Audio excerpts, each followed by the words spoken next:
Mata hatiku seakan dibukakan atas sebuah fenomena itu. Ya Allah, ya Allah, ya Allah. Mereka semua berubah menjadi celeng.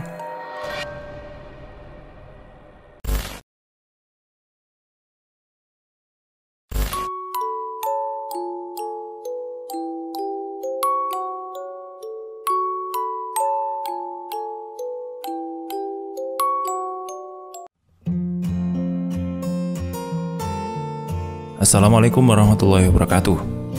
Teman-teman untung direkam dimanapun Anda berada. Kembali lagi. Dan saat ini saya tertarik dengan tulisan Wahyu Rian, Bermalam di Kampung Siluman Celeng. Tapi sebelum kita dengarkan ceritanya, jangan lupa klik tombol subscribe, like, dan juga komen ya. Mari kita dengarkan ceritanya. Bismillahirrohmanirrohim. Petik makna dan pelajaran yang bisa diambil dari cerita ini ya. Pengalaman ini memang sudah lama berlalu. Kalau tidak salah ingat, ketika pada tahun 2002, bulan dan tanggalnya saya sudah lupa. Tapi yang jelas kejadian itu beberapa hari setelah Hari Raya Idul Adha. Saya memiliki dua orang teman. Yang pertama namanya Rahmat, tapi lebih sering saya sapa namanya Kampret. Asalnya Karanganyar, Jawa Tengah. Dan yang kedua namanya Surono, pemuda berasal dari Tegaldowo, Rembang. Pertemanan kami berawal dari sebuah pekerjaan di Malinau, Kalimantan Utara. Hampir setengah tahun, suka duka kami lewati bersama. Kebetulan kami bertiga itu satu mes. Sebenarnya, sebagaimana para perantau, rasa senasib sepenanggungan membuat kami sudah selayaknya saudara. Karena kontrak saya dan Surono habis, kami berkesempatan pulang kampung.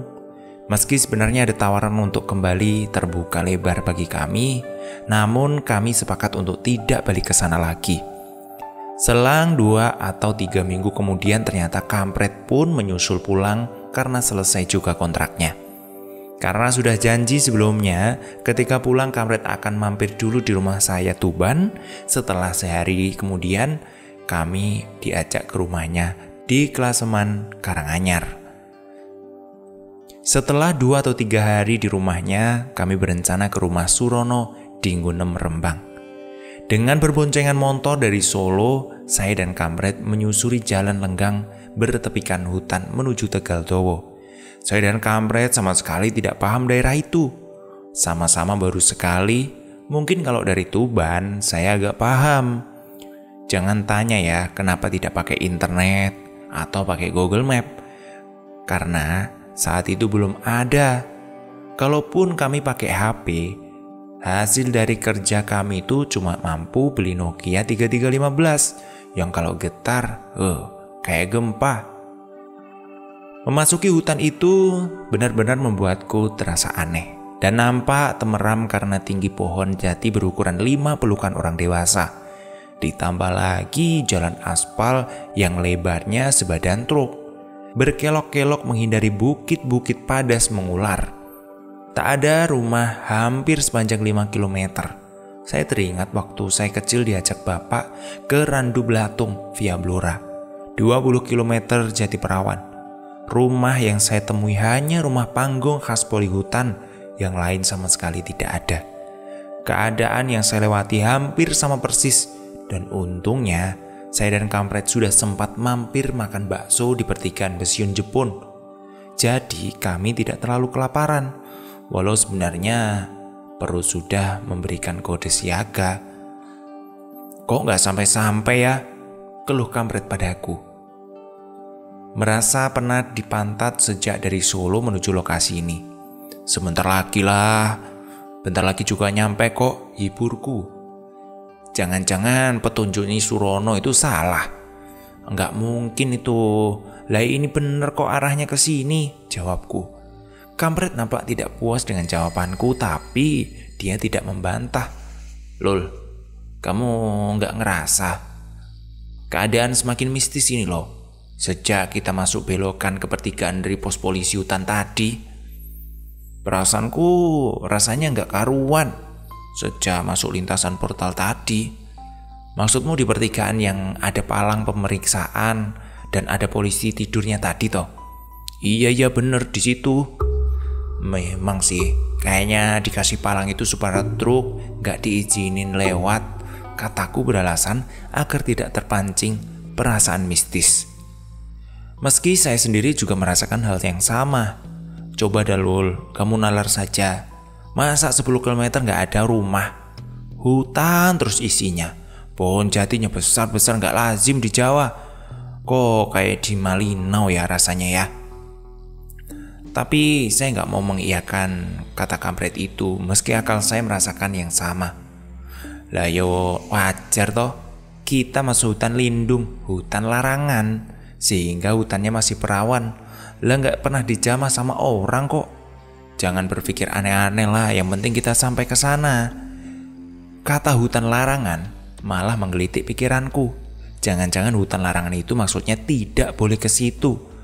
Karena tempat itu sudah dihuni sebangsa jin dan makhluk halus untuk tetap hidup damai seiring dengan perluasan lahan dan lahan usaha manusia. Enggak lah, udahlah nggak bisa mikir aneh-aneh. Batinku mengusir ketakutanku sendiri. Kayaknya kita sudah masuk ke area perkampungan. Tuh, lihat tuh. Lihat, ada ladang dan sawah, seru kampret. Memang terasa kami sudah seperti keluar hutan. Pohon-pohon tidak lagi banyak. Bahkan di sisi lain, saya sudah melihat hamparan persawahan yang subur. Selang beberapa waktu kami sudah memasuki perkampungan. Matahari memang sudah turun mendekati peraduannya. Hari telah mendekati petang. Beberapa penduduk menyempatkan keluar rumah untuk menyalakan uplek. Uplek itu penerangan. Rumah-rumah yang sangat sederhana profil rumah pedesaan itu, seperti gebyok, rumah papan untuk rumah utama, dan gapitan digelam kulit jati untuk bagian belakangnya. Benar-benar tampak teratur, rapi dan bersih. Saya mendekati seorang bapak yang kebetulan melintas. Sore Pak, selamat sore. Maaf, ke Gunem masih jauh ya Pak? Bapak itu kelihatan kebingungan. Maaf Kisana, maaf. Saya tidak tahu soal itu. Saya tidak pernah meninggalkan kampung ini. Tanya saja sama Ki Ageng. Maaf ya, saya duluan. Rumah Ageng itu di sebelah sana itu loh, yang besar yang ada pendapanya. Sambil tunjuk arah dengan jempolnya, khas orang Jawa. Sebutan Ki Ageng membuat saya dan kampret penasaran. Kayaknya desa ini terisolir ya. Sampai sebutan masih menggunakan istilah lama seperti zaman Kesultanan Jawa zaman dahulu, komentar kampret. Ya mungkin mereka masih terikat tradisi, kayak suku Baduy di Banten atau mirip orang Samin di Kelapa Dhuwur. Segera saya geret kampret menuju ke pendapa Ki Ageng yang tidak jauh dari tempat kami bertanya. Kula nuwun Ki, seruku dalam bahasa Jawa yang artinya permisi. Monggo Kisana, monggo. Bersama itu muncul seorang tua gagah dari dalam rumah tersenyum kepada kami. Janur Gunung, tumben ada tamu dari kota. Sudi mampir ke rumah saya. Mangga, silakan duduk, katanya. Terima kasih Ki, terima kasih. Ada apa ya malam-malam Kisana tuh kesini? Begini loh Ki, kami ini dari Solo mau ke Tegal Dawa Gunem. Menurut petunjuk teman kami sudah benar jalurnya ke sini. Tapi kok nggak sampai-sampai ya Ki? Ki Ageng bisa menunjukkan jalan kepada kami. Kemudian Ki Ageng menjawab, Kisana, sebetulnya Tegal Dawa sudah dekat. Tapi ini sudah malam. Kisana berdua masih harus melewati satu bagian hutan lagi. Dan saya khawatir Kisana tersesat, terus malah tidak bisa kembali ke tujuannya. Tapi Ki, kami malam ini harus sampai di sana. Sudah terlanjur janji dengan teman kami. Iya Ki, iya. Kami harus sampai di sana malam ini. Wah, saya nggak yakin ya kalau malam ini bisa sampai kalau diteruskan. Hutan ini tuh masih perawan loh. Yang lewat saja harus izin perhutani. Di sana lihat toh, pohon-pohon besar Saya yang sudah tinggal lama di sini saja menyarankan Kisana untuk tinggal menginap di sini. Terlalu bahaya. Masih banyak juga binatang liar yang berkeliaran di malam hari. Sudahlah, sudah. Menginaplah di sini Kisana. Di sini terbuka lebar untuk Kisana berdua, kata Ki Ageng. Dalam keadaan bimbang kami berdua merembuk. Tinggal atau tidak? Akhirnya kami mengambil kesempatan untuk tinggal. Saya lebih senang sebenarnya untuk lanjut. Tapi kampret sudah kecapean selama perjalanan dan tentu benar-benar bikin dia kelelahan. Dia juga beralasan kalau sampai juga di Tegal Dowo. Kalau perlu berangkat di pagi-pagi. Bagaimana Kisana? Jadi menginap di sini? Maaf Ki, akhirnya kami terpaksa merepotkan. Kalau boleh malam ini kami menginap di sini, jawab kampret. Baik kalau begitu, kita makan dulu ya. Kisana belum makan kan? Iya Ki, belum. Makanan di sini tuh sederhana Kisana. Kita makan singkong rebus ya. Maklum petani, punyanya ya cuma hasil bumi. Gak apa-apa Ki, gak apa-apa. Kami malah senang sederhana ini. Dari ladang sendiri, tidak perlu beli. Aku menimpai. Sebentar ya Kisana. Nyi, tolong sediakan singkong rebus yang tadi kita rebus ya. Tamu kita perlu makan untuk mengganjal perutnya. Iya Ki, ini juga sudah disiapkan kok. Teriak suara merdu dan bening dari dalam rumah. Keluarlah perempuan separuh baya, masih tampak guratan kecantikan dalam dirinya.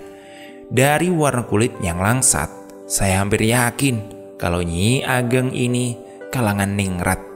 Nyi Ageng tersenyum melihat kami. Ini hasil kebun samping rumah Kisana.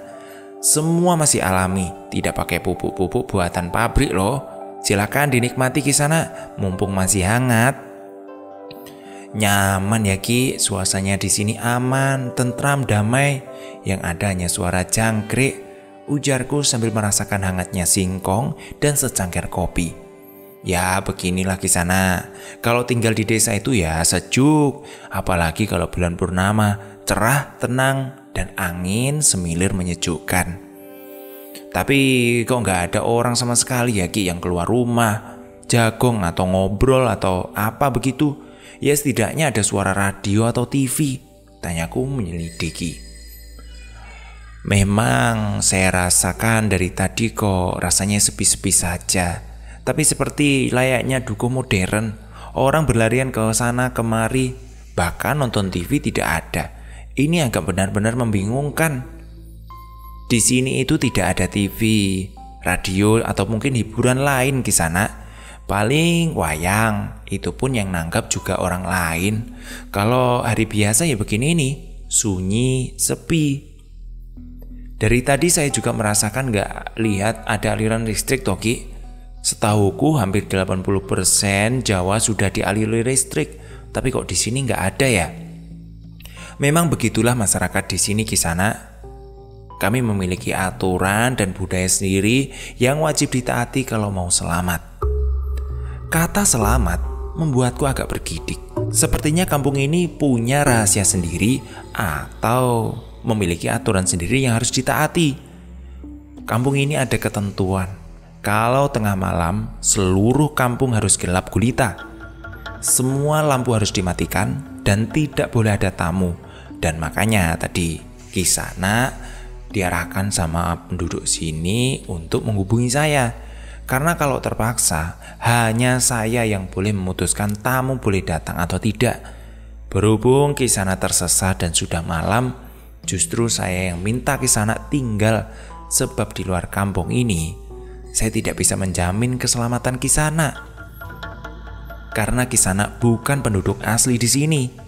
Kisana saya beri kesempatan khusus. Sebab kalau Kisana tidak berada di sini, keselamatan Kisana tidak dapat saya jamin. Saya dan kampret makin bertambah takut. Batinku, tadi kalau nggak mampir lebih baik. Tapi kalau tersesat, ya tidak tahu lagi gimana ini. Oleh karena itu, sekarang Kisana tinggal saja di atas sana ya. Saya dan kampret kaget setengah mati. karena kami akan tinggal di puncak Joglo Pendapa, atau orang Jawa menyebutnya Penuwun. Jangan khawatir ya, nanti Kisanak saya sediakan tangga. Di atas juga sudah saya bersihkan, sudah ada kasur. Tadi mata batin saya itu sudah merasakan kalau bakal ada tamu, jadi sudah saya bersihkan. Dan ingat, apapun yang terjadi di bawah sini, jangan takut, jangan khawatir, dan jangan berteriak atau mungkin menangis. Diam saja ya. Dan saya sarankan yang terakhir, waktu mau tidur, tolong tangganya ditarik saja di atas dan tutup lubang pintu masuk. Ada apa Toki? Kok kayaknya misterius begitu? Gak apa-apa kok, gak apa-apa. Pokoknya tenang saja, lihat sendiri. Kisanak bisa lihat di sela-sela papan di atas. Kisanak juga bisa lewat jalur lewat sela-sela genting Penuwun itu. Pokoknya ini sangat istimewa untuk Kisanak berdua dan bisa dijadikan pengalaman hidup. Yang penting ikuti nasihat saya ya Kisanak. Saya sebagai kepala dusun mengizinkan Kisanak berdua melihat keistimewaan kampung kami. Sampai di sini Kisanak mengerti? Iya Ki, mengerti. Kami akan lakukan nasihat Ki Ageng. Nah, ini sudah waktunya Kisanak naik ke atas. Lampu akan segera saya matikan. Ingat, apapun yang terjadi jangan takut. Rekam baik-baik dan jadikan sebuah pengalaman berharga. Segera Ki Ageng mengambil tangga bambu dan mempersilahkan kami naik ke Penuwun. Ki Ageng membantu membawakan ublik untuk penerangan kami sementara. Nanti kalau saya matikan lampu, ublik ini juga dimatikan ya, ucap Ki Ageng. Ki Ageng telah turun. Tangga juga saya tarik. Kampret menutup papan kayu tempat kami masuk tadi. Beberapa waktu saya lihat beberapa orang keluar rumah untuk mematikan lampu. Pret, matikan ubliknya, bisikku. Kampret beringsut mendekati ublik lalu meniupnya. Gelap gulita, tapi mataku mulai terbiasa. Ditambah lagi ada sinar rembulan menembus sela-sela genting Penuwun. Aku mulai terbiasa melihat Pendapa dari pantulan sinar rembulan purnama. Aku baru tahu kalau malam ini adalah purnama sempurna. Dari kejauhan saya dengar gending-gending mengalun dengan merdu, seolah ada orang yang punya gawe atau punya hajatan. Sahdu menyentuh mengingatkan saya pada mendiang kakekku yang setiap malam selalu menyalakan radio mendengarkan wayang.